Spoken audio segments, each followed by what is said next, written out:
Hello everybody, it's Maquito. I hope everybody's having a good day, and I've had a good day so far. We have another slate when it comes to international games. I mentioned it before, and honestly the last video proved it. It wasn't a great video. I always recommend playing lighter when it comes to these videos because if you didn't watch the last video, and you don't know, you don't watch the videos or are new or don't watch soccer at all, when it comes to international break, think of it, for example, in NBA terms, them playing for their team, practicing with them every day, but then I don't know where they go play in the Olympics or something and represent their country, and they're not used to playing with those teammates. They play different roles. Same thing in soccer. They play different roles. Teams are hard to predict. And honestly, it showed even in some of the games that I didn't bet on, and some of those results were very surprising. So I always recommend playing lighter when it comes to these plays. But I found a couple plays that I did like. If I do have any added plays, it will be in the pinned comment. I haven't been able to add plays just because, again, I do work. I do have a job, so it is hard to look at these plays, especially when I'm at work. When I have off days, yes, I can. But when I work, it's just really hard to get those added plays. But I'll try to look whenever I can, maybe during my breaks and stuff like that. And if I do see anything that I do like, again, they will be in the pinned comment. But other than that, I'll get straight into the plays. The one player prop so far that I found that I like is Andre Kramers, who will hire in 2.5 shots away from home for Croatia, going against Faroe Islands. The biggest problem that I had when it came to looking for these props is just all the lines were bumped, especially when it was bigger countries playing against smaller countries. But at 2.5, I think you're getting pretty good value here. He has a great matchup here against Faroe Islands, who's not a good defense and usually plays weaker opposition compared to Croatia. And if you look at some of the opponents that they've played recently and the amount of shots that they've allowed, they give 20 shots to Montenegro, 16 to Czech Republic, 25 and 20 to Armenia, 16 in Latvia, 17 in North Macedonia. And if they allow this many shots against those teams, Croatia can easily get the same, if not more than that. And they need to take advantage of the matchup for the World Cup qualification. He is a long shot taker, and I like that because he usually plays as a cam or a winger, a little bit of a deeper role for Croatia, which means more opportunities to get those long shots. And he's versatile as well. Last season in the Bundesliga, he had 47 shots with his right, 17 with his left, and 8 headers. And if you look at the most recent games that he's had when he played for Croatia, he went over with 4 against the Czech Republic. He went under with 2 against Gibraltar, but he didn't start. He only played the second half, and he would have gone over if he started the full game. He went under with 1 and 2 against France, but that is a tough matchup. I don't blame him there. He went over with 3 against Portugal. He went under with 2 against Scotland, but they were a man down after 44 minutes, so I don't really blame him too much there. And then he went under 2 with Poland. But if he plays a great matchup here against Faroe Islands and he starts and gets those decent minutes, at least 70, 75 minutes, I expect him to go over. I like the line. So like Andre Kramers to go higher than 2.5 shots. Before I get into the money line plays, as always, I really appreciate if everybody just took a second to like the video and comment as well. It just takes a second. It's a great way to support the channel. It boosts the videos out to the YouTube algorithm so more people can see the videos.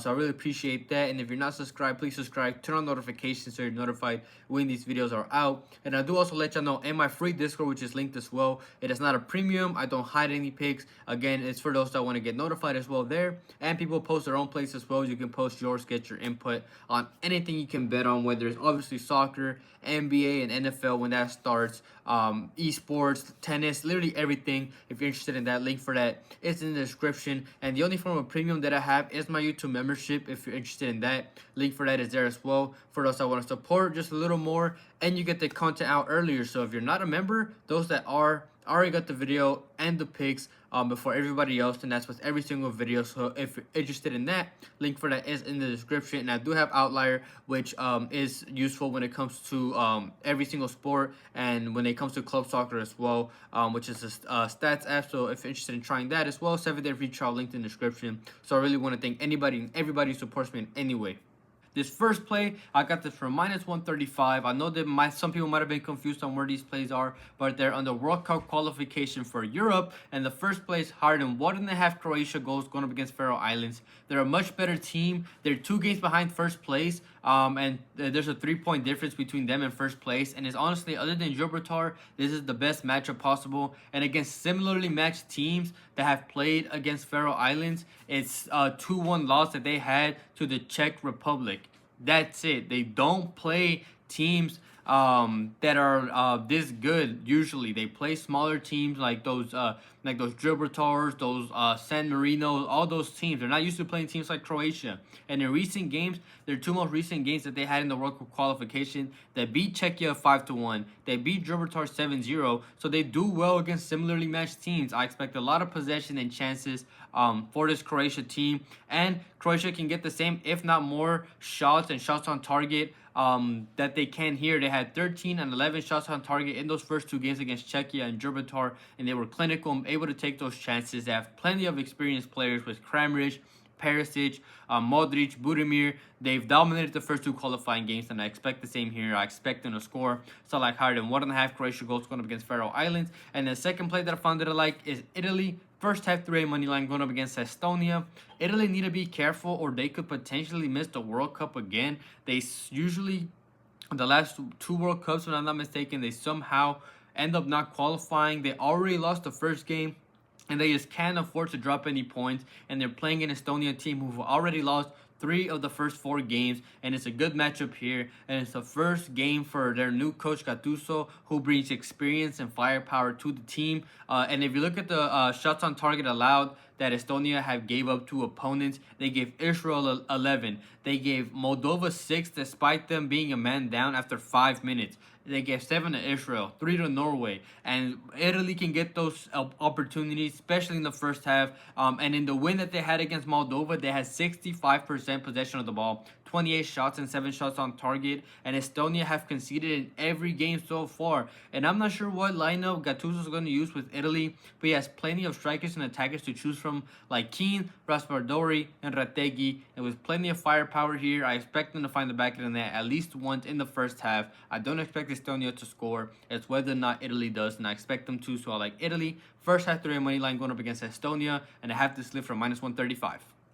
And the second play that I found that I like, I got this for -135, and that's Israel to score 2 or more goals going up against Moldova. It's a great matchup against Moldova, who's pretty much already eliminated. They've conceded 10 goals in the first 3 games, and have conceded 2+ in all 3 of those games so far, including 3 to Estonia, who's honestly a really bad team. And Israel have pretty capable players that they can use and rely on that have been proven to do pretty good, like Turkmen, Solomon, and Glauc. And they've already won 2 of the 3 games that can possibly earn qualification if they can just keep up this pace. They have scored 2+ in all 3 games so far, including 2 goals against Norway, which are the only 2 goals Norway have conceded after 4 games. In those other 3 games that Norway have played, they kept a clean sheet in all 3, except against Israel, and Israel was able to score 2 against them. And honestly, you're getting much better value here than if you're getting their money line. The only way their money line hits and this play doesn't is if they win 1-0, but I don't see that happening. Besides, Moldova in the games against Norway and Italy gave up 70 and 65% possession of the ball. And I expect similar, maybe a little less, but similar possession for Israel. They'll get plenty of opportunities. They're in good goal scoring form. Moldova's in terrible defensive form. So I like this play for -135. Israel to score over 1.5 goals going up against Moldova. Thank you everybody for watching. Quickly going over last video's picks. Like I mentioned, it was not great. Mitov, he didn't start, so that you would have got refunded. But the keeper that played in this place easily went over and had like 8 saves. So if he would have started, he easily would have hit. And then we had Keremak Tokoglu. He ended with 2 shots, scored both of those shots, and then got subbed out. So he was able to score 2, but those were the only 2 shots he hit. He didn't get the third, which was unfortunate. The read was easily there. He just didn't take that third shot. And then we had Belgium and the Netherlands play. Netherlands only scored 1 against Poland, but Belgium did come through. And then on the other play, we had over 2.5 goals in the Bulgaria and Spain game. Spain easily got that, and then the Kazakhstan and Wales game ended 1-0. So 1 play on each of the 2-leggers hit, but that second one was right under. Should have hit, but didn't hit. All the reads are there. I know on paper it was a bad day, but I still like the reads. And if hopefully this slip here and these days with this slate that we have, hopefully we can hit our plays. Like I mentioned, I'll try to have added plays if I can. But again, I work, so I'll try to add them and look at plays whenever I can. So keep an eye out for that if you do want any plays anymore. And with that, I hope everybody has a good night, a good day. Hopefully we can turn it around tomorrow and we can cash out tomorrow.